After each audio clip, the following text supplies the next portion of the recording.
Everything flipped. I seemed to be in a waiting room. I saw my doctor speaking to my dad. I saw my brother stagger and say, "All that training and I couldn't save my brother. What did I miss?" I tried to shout, "I'm here," but my voice slid through the walls. That's when I understood. I'm dead. Welcome to Let's Lift the Veil. A heart stops, voices in the dark, and an impossible choice: stay or return. Before we begin, subscribe, hit the bell, and leave a like to support these testimonies. Your comments help this video reach those who need it.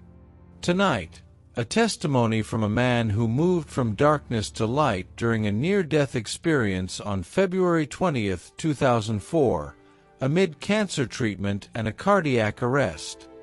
A sensory, respectful account: the void, the corridor, the boundary, the encounter, and the point of choice.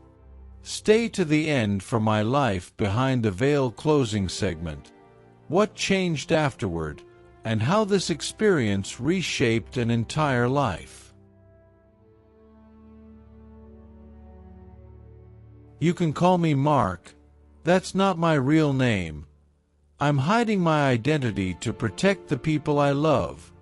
What I'm about to share happened on February 20th, 2004, but the prologue starts in late 2003. Within weeks, I lost my mother to a car crash, and a close friend to a plane crash which I also survived, with a broken ankle and time away from the army. 3 days after that flight, I learned my mom had died from her injuries.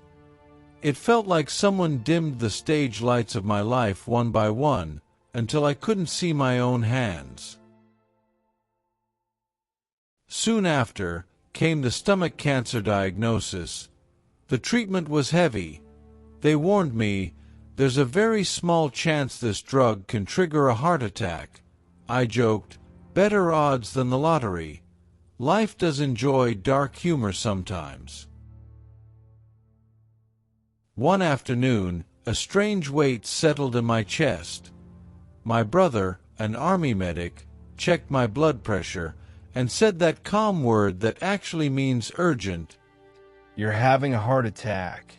He and my stepmom started emergency care. At the hospital, voices overlapped above me, as if speaking from the end of a hallway. I clearly heard, "We're not losing him. Another round. Charge to 360. Keep bagging." Then the sound withdrew, and so did the light. Black, not threatening at first, just a perfect void. Everything flipped. I seemed to be in a waiting room. I saw my doctor speaking to my dad. I saw my brother stagger and say, "All that training and I couldn't save my brother. What did I miss?" I tried to shout, "I'm here," but my voice slid through the walls. That's when I understood. I'm dead. The void thickened into mist, the mist into a corridor. Voices called me. "Come. This is home now. We'll bring you back." They promised I'd see my mother. Each time I looked back, a low animal dread rose, telling me to turn around. The voices pressed. "No return. Your earthly time is over."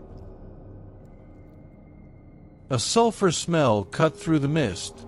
The voices began to laugh. Shapes stepped forward. Creatures no earthly field guide would accept. Winged serpents, horned bat things, hairy balls lined with shark teeth that rolled and unfolded back into monsters. They pinned me to an invisible wall. I was nailed there. I literally watched pieces of my body vanish into their mouths. One hissed, "This is your heaven, and we are your God." I thought, then hell is real and I'm in it. Where's God? Where's my mom? I don't know why, but my mind hit Psalm 23. The Lord is my shepherd. The creatures contracted, bellowed. I kept going verse by verse, like grabbing a rope over a canyon. My arms freed, and light seeped in. A familiar voice, my friend, whispered to my mother that I was too afraid to open my eyes. Then Mom's voice cut through everything. My sweet Thanksgiving baby.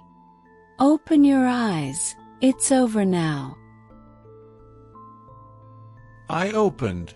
She was holding me. My body was remade whole. Before the choice, she said, I have to show you things. And everything changed color.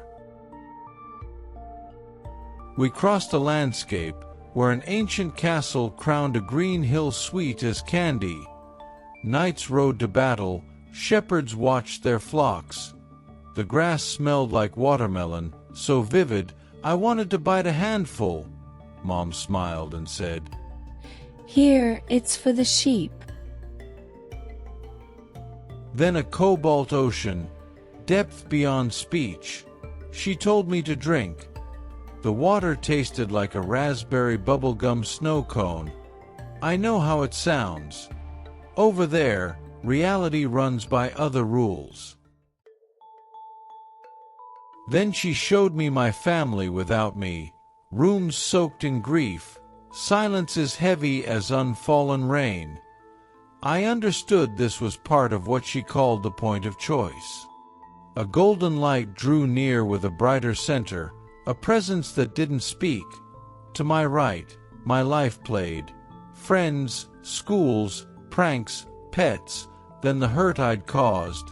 A question without words. Do you understand what the other felt? I said yes, and I'm sorry. Stay or return. I wanted to stay near my mother, near the taste of that ocean, the smell of grass that almost heals by being breathed. But I saw the fracture my absence would tear across my people. I chose to come back.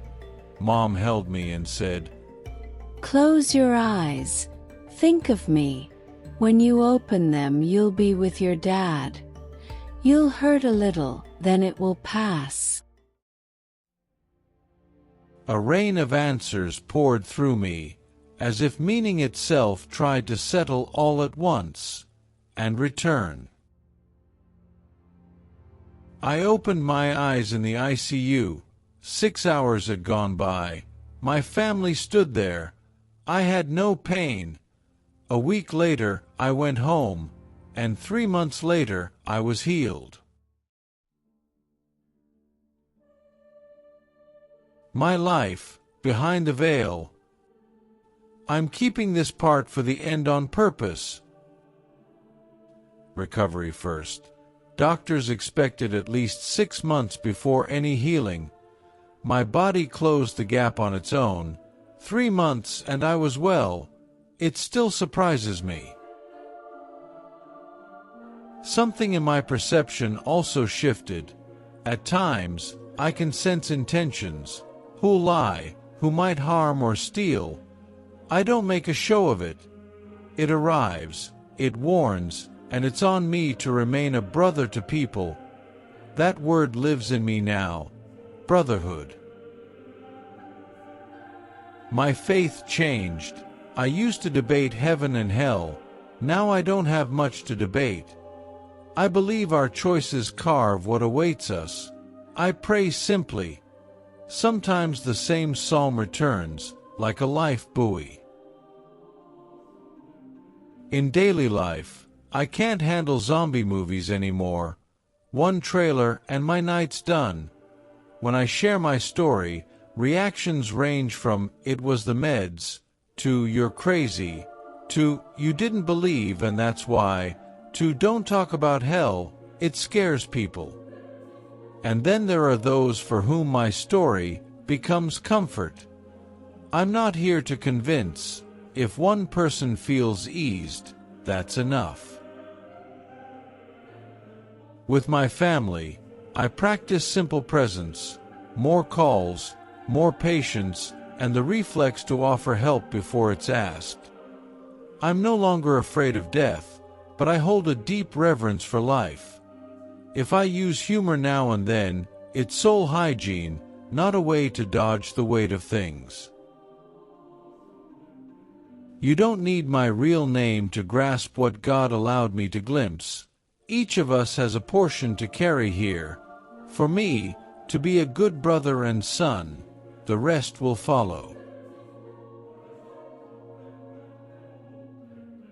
Thank you for listening to this near-death experience. You've just heard a story where every choice matters. To amplify these anonymous voices, subscribe, hit the bell, leave a like, and share this video.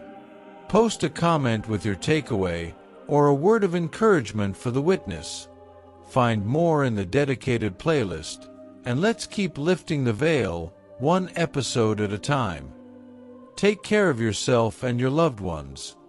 See you soon for another journey beyond the veil.